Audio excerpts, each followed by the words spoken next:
teman-teman semuanya, ketemu lagi sama aku Hanifa. Apa kabar? Semoga kalian selalu sehat dan baik-baik aja ya teman-teman. Gimana nih WFH-nya?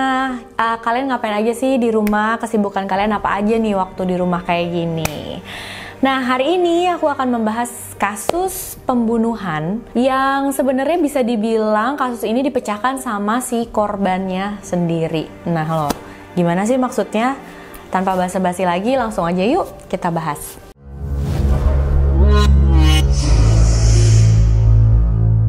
Matthew Pyke adalah seorang pria berumur 20 tahun yang lahir di Stowmarket, Suffolk, Inggris.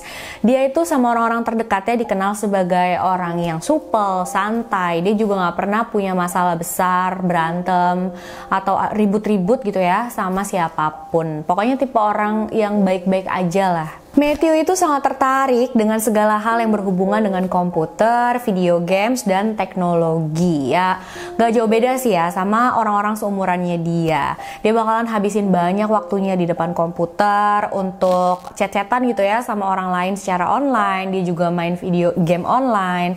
Dan dia juga aktif di beberapa forum games. Pada 2006, Matthew masuk kuliah, dia belajar fisika, di mana di universitas itu dia bertemu dengan seorang wanita yang kelak akan menjadi pacarnya, yaitu Joanna Whitten. Setelah berpacaran, mereka berdua pun langsung memutuskan untuk beli satu apartemen dan tinggal bareng di sana. Apartemennya itu ada di daerah Nottingham, dan apartemennya itu di lantai atas, di mana lantai bawahnya itu adalah sebuah pub yang bernama Orange Tree.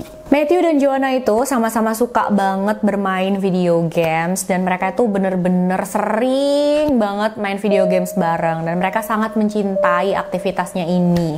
Khususnya satu games Nintendo yang bernama Advance Wars. Yang mana permainan ini tuh kayak campuran antara struktur permainan catur tapi juga ada pasukan dan ada battle-nya gitu. Matthew dan Joanna itu benar-benar menyukai games ini sampai-sampai di tahun 2007 mereka berdua itu membuat semacam fans website untuk game tersebut. Websitenya itu seperti forum kecil yang diberi nama warcentral.com. Jadi di dalam website itu, di dalam forum itu, mereka tuh bakalan membahas semua hal tentang games Advance Wars. Entah itu strateginya atau kayak gimana perkembangan gamesnya gitu, update-update-nya. Pokoknya apapun yang mereka sukai tentang games ini, dimana semua gamers-gamers yang suka games ini bisa masuk ke dalam forum itu dan bisa ikutan berdiskusi di sana. Di website ini, Matthew ataupun Joanna sama-sama nggak pakai nama asli mereka.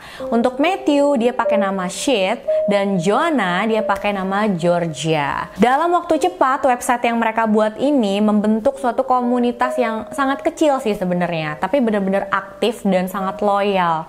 Karena anggota dari forum ini bakalan setiap hari gitu ya aktif di dalam forum ini untuk update tentang progres permainan mereka. Tapi ada beberapa anggota yang benar-benar sedikit lebih banyak gitu ya ngehabisin waktu dalam forum ini. Yang pastinya yaitu Matthew dan Joanna karena memang mereka kan pembuat forum ini, pembuat website ini gitu. Tapi ada satu lagi seorang pria yang menamakan dirinya, jadi kalau di dalam website ini dia itu bernama Eagle the Lightning gitu. Jadi dengan cepat si Joanna dengan Matthew itu berteman sama si Eagle the Lightning ini. Karena Eagle the Lightning ini juga benar-benar aktif banget di forum fan website mereka itu. Hampir 8 jam setiap harinya dia bermain dan update dan aktif gitu ya, chat-chat segala macam di dalam website yang Matthew dan Joanna buat. Dan seperti yang lainnya juga yang ada di fan website itu, Eagle the Lightning ini juga ya itu nama samarannya dia aja gitu. Nggak ada informasi pribadinya dia, nggak ada informasi yang sebenarnya tentang dia di dalam situ. Tapi Joanna, Matthew gitu kan ngelihat si Eagle the Lightning ini menghabiskan waktu hampir 8 jam seharinya di fan website mereka ya. Mereka nggak ngerasa ada yang aneh, mereka malah menghargai karena itu kan website buatan mereka gitu. Dan Eagle the Lightning ini menikmati gitu website buatan mereka. Jadi ya mereka fine-fine aja, menghargai aja, nggak pikir yang aneh-aneh. Awalnya mereka tuh ngobrol tentang game aja, tapi lama-lama mereka mulai chat-chatan kayak sama temen gitu, mulai ngomongin hal-hal selain games. Dan semakin lama perhatiannya si Eagle the Lightning ini makin tertuju sama Joanna Joanna ketimbang ke Matthew. Dia bakalan bicara lebih sering sama Joanna daripada dia ngobrol sama Matthew. Dan saat itulah mereka sadar, oh kayaknya Eagle the Lightning ini mungkin seorang pria kali ini. Dan walaupun dia nggak tahu pasti, nggak tahu nama aslinya Joanna gitu ya, tapi kan Joanna tuh pakai nama Georgia dan itu memang nama perempuan. Jadi mungkin si Eagle the Lightning itu kayak tahu ini kan perempuan dan dia tuh ada rasa suka gitu ya, naksir gitulah. Sampai akhirnya si Eagle the Lightning ini mencari Facebooknya Joanna, terus dia add friend si Joanna gitu. Jadi mereka temenan lah di Facebook. Maksudnya mungkin mau lebih mendekatkan persahabatan mereka aja. Eagle ini mulai mengirimkan banyak banget pesan-pesan ke Joanna. Eagle the Lightning ini adalah seorang pria pekerja kantoran yang berumur 21 tahun yang bernama asli David Hayes. Nah, anehnya di dalam akun FB-nya itu dia cuma punya satu postingan foto dan 15 teman. Di antaranya adalah Joanna dan sisanya yang 14 orang itu adalah orang-orang yang berasal dari negara-negara yang berbeda. Dari Jerman, ada yang dari Inggris, ada yang dari Amerika, ada yang dari Prancis. Jadi kayaknya memang dia tuh cuma add friends secara acak aja gitu loh. Tapi ya Joanna nggak ngerasa itu aneh atau gimana karena memang Joanna tuh nggak merhatiin. Dia nggak pernah masuk buka-buka gitu ya FB-nya si David ini, terus misalkan melihat foto-fotonya dia, teman-temannya siapa aja. Jadi ya memang Joanna tuh nggak tahu ada keanehan di FB-nya David karena dia nggak pernah merhatiin. Dia taunya cuma, oh ini temenku yang dari fan website games itu ya, oke gitu. David sendiri tinggal di daerah Limburg, Jerman, dan dia tuh sering banget bilang ke Joanna kalau suatu hari dia pengen banget mereka bisa ketemuan, entah si Joannanya yang datang ke Jerman atau Davidnya yang datang ke Inggris. Tapi dia tuh pengen banget ketemuan sama Joanna. Tapi Joanna nggak pernah berpikir kalau David ini serius karena memang David ini bener-bener udah kayak terobsesi banget gitu ya sama Joanna. Dia bakalan dalam sehari tuh ngirimin banyak banget pesan ke FB-nya si Joanna ini. Lagian juga kan si Joanna ini mikir kalau dia nggak pernah kasih alamat rumahnya dia, alamat apartemennya dia itu ke si David. David nggak tahu alamat rumahnya dia gitu kan. Jadi walaupun Joanna berpikir David ini orang aneh di internet, orang aneh di online, tapi dia berpikir kalau dirinya tuh ya aman-aman aja karena David nggak bakalan bener-bener bisa nyamperin dia di dunia nyata. Nah, pada Juni 2008, Matthew dan Joanna itu liburan bareng, kayak cuma 1 minggu aja sih, karena waktu itu musim panas. Nah, setelah selesai liburan, mereka pun pulang kan ke apartemennya. Tapi saat mereka sampai di apartemen, di depan pintu apartemen mereka udah ada seorang pria yang menunggu gitu. Dan tidak lain tidak bukan, pria itu adalah David Hayes yang udah jauh-jauh terbang dari Jerman ke Nottingham, Inggris. Dan gak tahu juga ya si David ini tahu tempat tinggalnya Joanna dan Matthew tuh dari mana karena di Facebooknya Joanna dia pun gak pernah membagikan lokasi tempat tinggalnya dia secara spesifik gitu loh. Jadi waktu itu 2008 juga dan di FB belum bisa share lokasi gitu. Kalau perkiraan aku ya mungkin aja si David ini kayaknya ngelihat foto-fotonya Joanna di FB gitu kan, latar belakangnya itu diperhatiin terus dia cari-cari kira-kira itu di mana gitu. Ya itu kemungkinan aja sih, walaupun aku nggak tahu pasti si David ini bisa tahu alamat apartemennya Joanna tuh dari mana. Dan ternyata si David ini juga belum booking hotel sama sekali untuk dia tinggal selama di Inggris. Dan dia bilang itu sama Joanna dan Matthew. Dia juga bilang kalau dia tuh nggak punya uang sama sekali. Akhirnya karena kasihan, Joanna dan Matthew itu mengizinkan David untuk tinggal di apartemen mereka. Walaupun dengan sangat enggan ya, walaupun mereka tuh memang berpikir kok aneh sih bisa tahu alamat rumah kita dan langsung kayak datengin aja gitu kan ke apartemennya mereka tanpa bilang-bilang mereka dulu. Tapi mereka juga di sisi lain berpikir, tapi ini kan pria yang udah mereka kenal, yang udah mereka ngobrol gitu ya selama beberapa bulan di fan web milik mereka. Karena memang Joanna dan Matthew kurang nyaman, mereka juga kayak risih gitu ya dengan keberadaannya David di apartemen mereka. Akhirnya mereka pun jadi kurang welcome, kurang ramah gitu loh sama David. Dan David merasakan hal ini. Akhirnya David cuma 3 hari aja menginap di apartemen mereka sebelum akhirnya dia balik lagi ke Jerman. Dan kalian tahu, selama 3 hari dia menginap di apartemen Matthew dan Joanna, dia tuh berkali-kali minta sama Joanna untuk, ayo dong kita punya waktu dong biar berduaan aja. Dia tuh pengen banget punya waktu berduaan aja sama Joanna tanpa Matthew. Tapi tentu aja Joanna nolak kan, dia nggak mau gitu. Tapi karena Joanna nolak ini, David pun membuat banyak banget note gitu ya ke Joanna yang intinya itu semuanya sama, yaitu kamu tuh nggak seharusnya sama Matthew, kamu nggak pantas sama dia, kamu harusnya sama aku, kamu lebih pantas sama aku, kayak gitu. Tapi setelah David ini balik lagi ke Jerman, dia masih tetap menghabiskan waktu sekitar 8 jam sehari di fan website milik Matthew dan Joanna. Dan dia juga masih terus mengganggu Joanna dengan mengirimkan banyak banget pesan-pesan gitu ya lewat FB-nya Joanna itu. Ke FB-nya Joanna dia kirimin pesan-pesan mengungkapkan rasa cintanya dia sama Joanna, bagaimana Joanna pantasnya sama dia gitu. Dan Joanna benar-benar ngerasa canggung banget sama semua hal ini. Lalu 2 bulan kemudian pada Agustus 2008, David Heiss kembali datang lagi ke apartemennya Joanna dan Matthew. Seperti sebelumnya, dia juga nggak bilang-bilang dulu sama si Matthew ataupun Joanna, dia langsung plek datang aja gitu ke depan apartemennya si Joanna dan Matthew. Tapi kali ini mereka berdua nggak mengizinkan David untuk tinggal di apartemen mereka karena wajar sih ya, kayak emang dimaklumin banget lah gitu teman-teman. Mungkin awal-awal mereka tuh masih berpikir oke, aneh sih ini, tapi masih lah nggak mau kasar gitu kan sama David. Cuma ternyata terjadi lagi, dia tiba-tiba datang terus tiba-tiba mau numpang lagi gitu kan di apartemennya mereka. Akhirnya mereka sekali itu lebih dingin dan menolak untuk menampung si David di apartemen mereka. Akhirnya David pergilah dari apartemen mereka, tapi aku juga nggak tahu pasti setelah itu David pergi kemana atau dia menetap berapa lama di Inggris sebelum akhirnya dia balik ke Jerman. Tapi yang pasti sebelum David pergi, mereka bilang, si Matthew ya bilang sama David, udah deh jangan gangguin Joanna lagi, dia nggak bakalan bersama dengan kamu, jangan ganggu kami gitu, tinggalinlah kami, nggak usah ganggu-ganggu kami lagi, nggak usah ganggu-ganggu Joanna lagi gitu loh.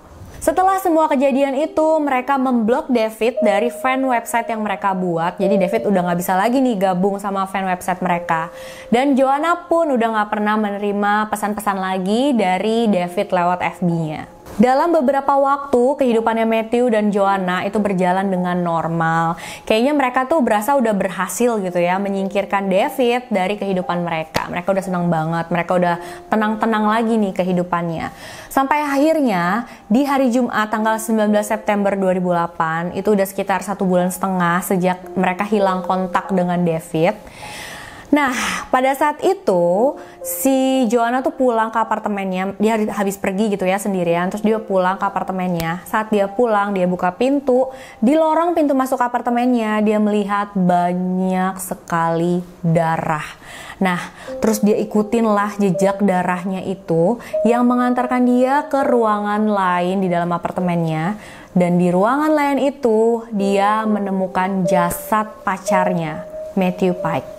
Dalam autopsi terungkap kalau penyebab kematiannya Matthew adalah kehabisan darah dari 86 luka tusukan di seluruh badannya. Luka tusukan sebanyak itu menunjukkan kalau ini kemungkinan adalah pembunuhan berdasarkan kemarahan yang sangat mendalam. Bukan pembunuhan acak atau perampokan yang berubah jadi pembunuhan gitu ya. Karena memang tidak ada barang yang hilang sama sekali dari apartemen Joanna dan Matthew. Ini adalah pembunuhan yang benar-benar ditujukan untuk Matthew.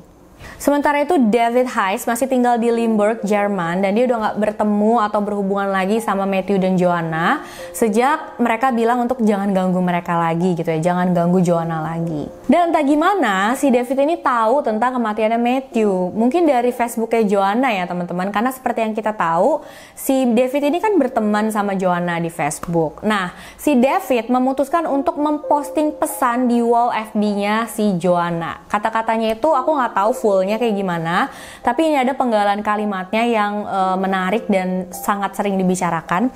Jadi kata-kata itu kayak gini, Aku akan berdoa untukmu, kamu pasti sangat menderita. Rasa sakit yang gak kebayang, aku minta maaf karena menyebabkan banyak masalah sebelumnya.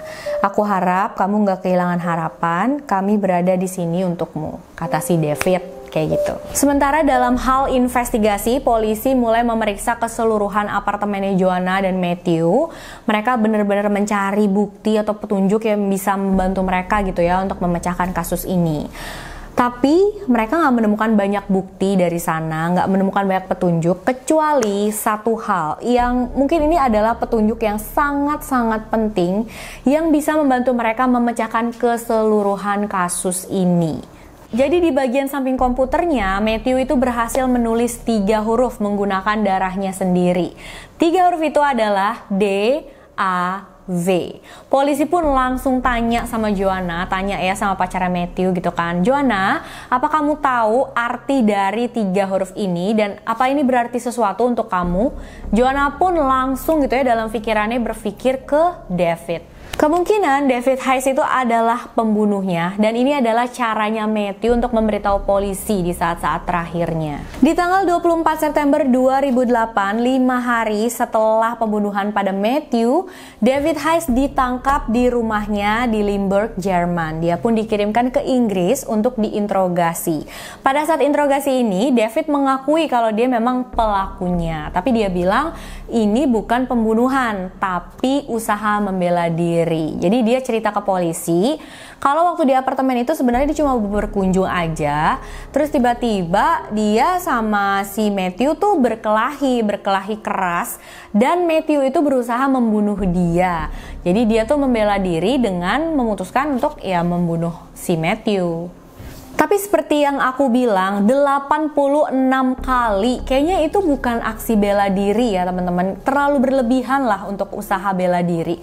Kalau memang dia cuma mau membela dirinya, kayaknya 10 tusukan aja itu sudah membuat si Matthew tewas ya. Ngapain sampai 86 kali gitu loh. Jadi daripada membela diri, kayaknya lebih masuk logika, lebih masuk akal gitu ya. Kalau dia itu memang sudah berniat untuk membunuh Matthew karena kemarahannya dia, kecemburuannya dia sama hubungannya Matthew dengan Joanna. Dan diyakini kalau tempat kejadian pembunuhannya itu memang di lorong pintu masuk apartemen karena memang di sana jejak darahnya dimulai. Jadi menurut tim investigasi, karena memang TKP-nya itu adalah di lorong pintu masuk, kemungkinan besar kejadiannya itu ya pada saat Matthew membukakan pintu apartemen, si David itu langsung menyerang Matthew di situ juga gitu, langsung aja nyerang dia, menusuk dia berkali-kali. Dan artinya David itu berarti udah bawa senjata, udah nyiapin kan. Dan dia udah berniat untuk membunuh siapapun yang membukakan pintu apartemen itu. Nah, entah itu maksud dia mau membunuh Joanna atau Matthew. Karena itu kan memang apartemennya mereka berdua. Dan terungkap juga kalau ternyata di hari Matthew terbunuh, David Hayes itu ada di Inggris. Cuma selama 16 jam aja. Jadi memang kayak sepertinya dia datang ke Inggris. Ini menurut kepolisian gitu ya. Dia datang ke Inggris, terus dia membunuh Matthew dan dia balik lagi ke Jerman. Jadi si David ini terbang dari Jerman ke Birmingham, Inggris. Terus dari sana dia naik kereta ke daerah Nottingham di mana Joanna dan Matthew tinggal. Juga diketahui kalau si David ini pas datang ke apartemen Matthew dan Joanna, dia itu memakai sarung tangan yang sangat tebal dan pisau diikat pinggangnya. Pada Mei 2009, David Hayes dinyatakan bersalah atas tuduhan pembunuhan berencana pada Matthew Pike. Dia dihukum seumur hidup dan bisa mengajukan bebas bersyarat setelah 18 tahun masa tahanan. Dan dia masih menjalani masa hukuman penjara ya sampai sekarang. Oke teman-teman, jadi itu dia tadi kisah untuk video kita kali ini. Menurut kalian si David itu niatnya itu mau membunuh Matthew atau Joanna sih menurut kalian? Karena memang walaupun nggak masuk akal, David tuh tetap kekeh gitu ya. Kalau semua itu adalah usaha pembelaan diri aja, walaupun udah masa iya pembelaan diri sampai 86 kali tusukan gitu kan. Itu kan berarti saat si autopsi juga gitu ya menyebutkan kalau saat si Matthew sudah meninggal, itu masih tetap ditusukin aja sama David. Dan kayaknya kalau harus membela diri, ngapain ya orang udah meninggal tetap ditusukin gitu kan. Jadi tulis ya komentar kalian apa tentang kasus ini. Terima kasih udah nonton videonya sampai akhir. Jangan lupa like, subscribe, dan share video ini sebanyak-banyak ya.